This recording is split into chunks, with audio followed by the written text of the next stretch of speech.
Hi అండి, అందరికీ నమస్కారం. Welcome back to my channel. ఈ వీడియోలో ఇప్పుడే అందిన వార్త, చంద్రబాబు పవన్ కళ్యాణ్ల అక్రమ గుట్టు రట్టు చేసిన ఏబిఎన్ అండి. పూర్తి వివరాలను అయితే ఈ వీడియోలో తెలుసుకుందాం. వీడియో అనేది ఇక్కడే స్కిప్ చేయకుండా ఎండ్ వరకు చూడండి, అప్పుడే పూర్తి ఇన్ఫర్మేషన్ అర్థమవుతుంది. వీడియోకి ఒక లైక్ కొట్టండి ఫ్రెండ్స్. వీడియోలోకి అయితే వెళ్ళిపోదాము ఫ్రెండ్స్. ఇక విషయానికి వచ్చినట్లయితే, మీడియా అనేది ప్రజాస్వామ్యంలో ఫోర్త్ ఎస్టేట్ అంటారు, కానీ నాలుగో స్తంభం. ఇప్పుడు పార్టీల పెండాలు మోస్తున్నాయండి. సో ఏ పార్టీ ప్యాకేజీలు ప్రకటనలు ఇస్తే ఆ పార్టీ తరఫున అయితే ప్రచారం చేస్తున్నాయి, అక్రమాలను అవినీతులను దాచిపెడుతున్నాయి. ఛానళ్ళ తీరుతోనే ఇప్పుడు సోషల్ మీడియా బలంగా మారింది. ఏపీలో ఈనాడు, ఆంధ్రజ్యోతి పత్రికలు, ఈటీవీ, ఏబిఎన్, టీవీ5తో పాటు మరికొన్ని పత్రికలు, ఛానళ్ళు టీడీపీ పక్షమే. అధికారంలో ఉన్నా లేకపోయినా టీడీపీ తరఫునే ప్రచారం చేస్తాయి. ఆ పార్టీల అనుకూల వర్తనాలనే ప్రచారం చేయిస్తాయి. అయితే ఏబిఎన్, ఆంధ్రజ్యోతి అనేది రాధాకృష్ణ తాజాగా తన టీవీ ఛానల్లో అధికారిక టీడీపీ, జనసేన, బీజేపీ కూటమి అక్రమాల గుట్టు రట్టు చేశారు. దీనికి సంబంధించి వీడియో ఇప్పుడు సోషల్ మీడియాలో చక్కర్లు కొడుతోంది. ఆంధ్రప్రదేశ్లో ఇటీవలే టీడీపీ, జనసేన, బీజేపీ కూటమి అధికారంలోకి వచ్చింది.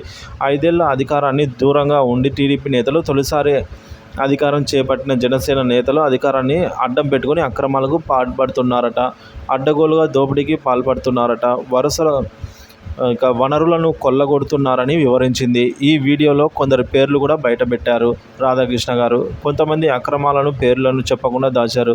ఇక సీఎం చంద్రబాబును అప్రమత్తం చేయాలన్న ఉద్దేశంతో ఈ వార్త ప్రసారం చేస్తున్నట్లు ఉంది. కానీ అది జనంలోకి మరో విధంగా వెళ్తోంది. అధికారం అడ్డు పెట్టుకుని కూటమి నేతలు ఇంత దారుణానికి పాల్పడుతున్నారా అన్న చర్చ ఏపీలో జరుగుతోంది. ఇక వైసీపీ నేతలు ఈ వీడియోని సోషల్ మీడియాలో తెగ వైరల్ చేస్తున్నారు. టీడీపీ, జనసేన నేతలే లక్ష్యంగా ఏబిఎన్ రాధాకృష్ణ తాజాగా తన ఛానల్లో అధికారికంగా టీడీపీ, జనసేన నేతలు, ప్రతినిధులే లక్ష్యంగా అయితే అక్రమాలను బయటపెట్టారు. నర్సారావుపేట నియోజకవర్గంలో టీడీపీ, జనసేన నేతలు 4 బార్ల యాజమాన్యాలను అయితే బెదిరిస్తున్నారని, బార్లను తమకు అప్పగించాలి అని చెప్పేసి ఒత్తిడి తెస్తున్నారని రాధాకృష్ణ తన వార్తలో ప్రసారం చేశారు. ఇదే అనకాపల్లి నియోజకవర్గంలో జనసేన ఎమ్మెల్యే అనుచరులు ఓ ఫార్మా కంపెనీకి తమకు కప్ప కట్టాలి అని ఆశిస్తున్నారట. రాయలసీమలో కడప జిల్లాలో అధికార పార్టీ భూ కబ్జాలు పాల్పడుతున్నారట. రాష్ట్రానికి పెట్టుబడులను ఆకర్షించే పనిలో సీఎం చంద్రబాబు నాయుడు ఉండగా కూటమి నేతలు మాత్రం అక్రమాలకు పాల్పడుతున్నారని అయితే తెలిపారు. ఇక సానా సతీష్ తూర్పుగోదావరి జిల్లాలో ఏళ్లగా గ్రానైట్ వ్యాపారం చేసుకుంటున్న వారిని తరిమి కొట్టారు. వారిని సతీష్ బెదరగొట్టారు.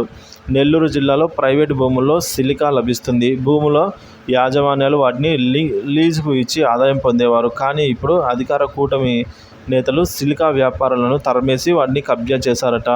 ఇక చీమకుర్తిలోని గెలాక్సీ గ్రానైట్ గనులను కూడా ఆక్రమించుకున్నారు. ఉచిత ఇసుక మాటున అధికారం పార్టీ నేతలు ప్రకృతి సంపదను దోచుకుంటున్నారు. లారీల కొద్దీ తరలించుకుపోతున్నారు.